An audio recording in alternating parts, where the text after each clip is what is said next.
Sahabat pembelajar, berjumpa kembali bersama Imadi Sidiase belajar jadi guru dalam membahas materi pendidikan Pancasila dan kewarganegaraan. Pertemuan kita kali ini kita akan membahas materi kelas 9 bab 5 yaitu Harmoni Keberagaman Masyarakat Indonesia. Ada 3 sub pokok bahasan yang dibahas dalam bab 5 ini.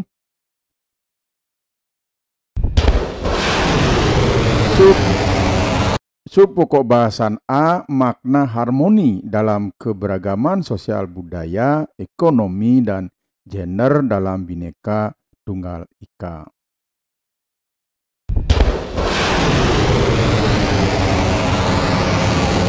Sub pokok bahasan B, permasalahan dan akibat yang muncul dalam keberagaman masyarakat Indonesia.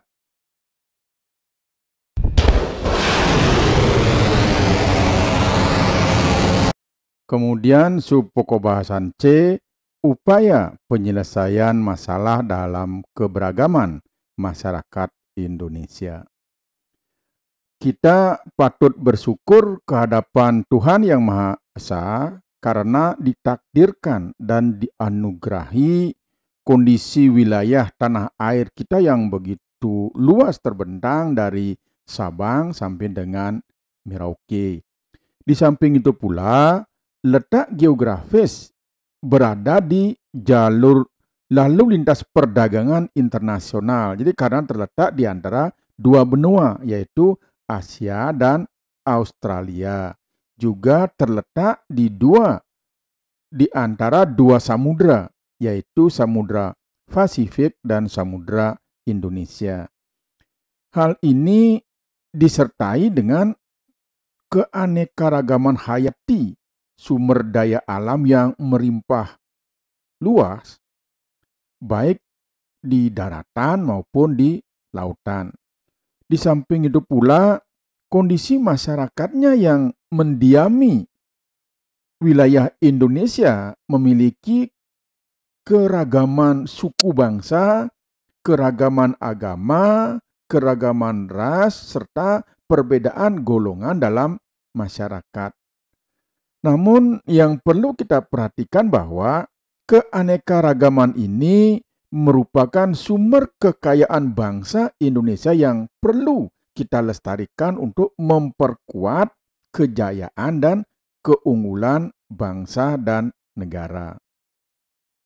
Nah, pada bab ini sahabat pembelajar akan kita ajak untuk membahas lebih lanjut mengenai keberagaman sosial budaya, ekonomi, dan gender pada masyarakat Indonesia, serta faktor penyebab dan akibat permasalahan yang muncul.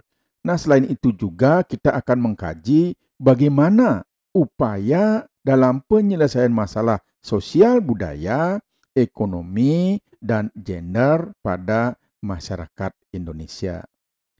Baiklah sahabat pembelajar, kita akan coba mulai membahas sub pokok bahasan A, makna harmoni dalam keberagaman sosial budaya, ekonomi, dan gender dalam Bhinneka Tunggal Ika. Kita mulai membahas tentang harmoni dalam keberagaman sosial budaya. Harmoni dalam keberagaman sosial budaya ini adalah keselarasan atau keserasian dalam kekayaan sosial dan budaya yang bertujuan untuk menjaga persatuan dan kesatuan. Sahabat pembelajar mungkin semua tahu tentang gamelan atau alat musik. Banyak model dan suara atau bunyi yang dikeluarkan oleh berbagai jenis alat musik tersebut. Nah, apabila alat musik yang berbeda kemudian dimainkan sesuai nada dalam waktu yang bersamaan, maka akan menghasilkan gamelan yang begitu indah atau menghasilkan musik yang harmoni. Nah, begitu juga dengan sosial budaya pada masyarakat Indonesia yang beraneka ragam ini, maka diperlukan adanya harmonisasi dalam masyarakat. Terciptanya keselarasan dalam kebinekaan ini tentu harus saling menghormati, saling menyayangi, serta bersinergi dan menyelaraskan segala macam perbedaan secara ikhlas dan alamiah di lingkungan sosial budaya. Kehidupan masyarakat Indonesia yang berasal dari latar belakang yang beragam, baik dari suku, budaya, agama, tradisi, pendidikan, ekonomi, dan lain sebagainya, ini merupakan kodrat yang harus kita terima, harus diterima oleh masyarakat Indonesia. Nah, maka disinilah keindahan sebuah komunitas sosial bila kita mampu merekatkan berbagai perbedaan yang ada dan menjadikannya sebagai sarana untuk saling memahami, saling bertoleransi yang pada akhirnya akan mempererat persatuan dan kesatuan bangsa. Manusia sebagai makhluk sosial tentu tidak bisa hidup sendiri tanpa bantuan dari orang lain. Nah, sehingga dengan keberagaman ini, setiap individu dalam masyarakat akan saling membutuhkan, saling mengisi, dan saling melengkapi. Nah, bagaimana arti keberagaman bagi bangsa Indonesia? Keberagaman bagi bangsa Indonesia ini mempunyai arti bahwa kekayaan budaya bangsa yang bermanfaat baik secara ekonomi, pengembangan pengetahuan, serta kreativitas dan inovasi. Kemudian keberagaman ini memiliki potensi yang negatif pula apabila tidak dilandasi kesadaran akan keberagaman serta semangat persatuan dan kesatuan. Salah satu contoh harmoni yang dalam keberagaman sosial budaya itu adalah bersikap dan berperilaku toleran terhadap keberagaman sosial budaya yang ada di dalam masyarakat. Nah, sekarang kita akan lanjutkan membahas yang kedua, yaitu harmoni dalam keberagaman ekonomi pada masyarakat. Makna harmoni dalam keberagaman ekonomi itu adalah upaya menciptakan harmoni dalam keberagaman ekonomi yang ada di dalam masyarakat dalam memperoleh fasilitas hidupnya yang lebih baik dari pemerintah dan kelompok masyarakat lainnya. Apabila sahabat pembelajar mungkin pergi ke pasar, apakah itu pasar tradisional atau pasar modern atau mall, tentu banyak sekali barang-barang kebutuhan yang tersedia di sana, mulai dari sandang, pangan, kemudian kebutuhan sehari-hari lainnya. Nah, barang-barang yang dijual di pasar tersebut berasal dari berbagai perusahaan yang berbeda, baik perusahaan kecil, perusahaan menengah, bahkan termasuk perusahaan besar. Nah, begitu juga jika kita analogikan dengan kondisi perekonomian masyarakat Indonesia yang beraneka ragam sesuai dengan tingkat penghasilan, pekerjaan, jabatan, maupun latar belakang pendidikannya. Sehingga taraf hidup masyarakat pun pasti akan berbeda-beda. Ada yang berkecukupan, bahkan ada yang sampai tidak mampu mencukupi kebutuhan minimalnya. Namun demikian, keharmonisan antar anggota masyarakat yang berbeda harus kita tetap pelihara. Keadaan masyarakat yang mengalami kemiskinan ini merupakan akibat berkurangnya pendapatan masyarakat sehingga mengalami penurunan daya beli barang-barang kebutuhan pokok. Hal ini menyebabkan masyarakat tidak dapat hidup secara layak.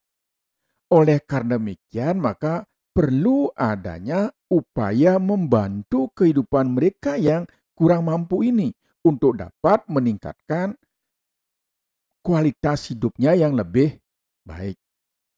Nah, hal yang dapat kita lakukan dalam upaya pemberdayaan ekonomi masyarakat, yaitu yang pertama adalah upaya untuk membantu kehidupan masyarakat sehingga dapat meningkatkan penghidupan yang lebih baik. Artinya bahwa masyarakat-masyarakat yang belum mampu memenuhi kebutuhannya atau secara ekstrimnya kita bilang miskin, maka wajib hukumnya apakah pemerintah atau masyarakat yang mampu ikut membantu kehidupan masyarakat kita yang kurang mampu ini. Kemudian yang kedua, pemberdayaan ekonomi kreatif.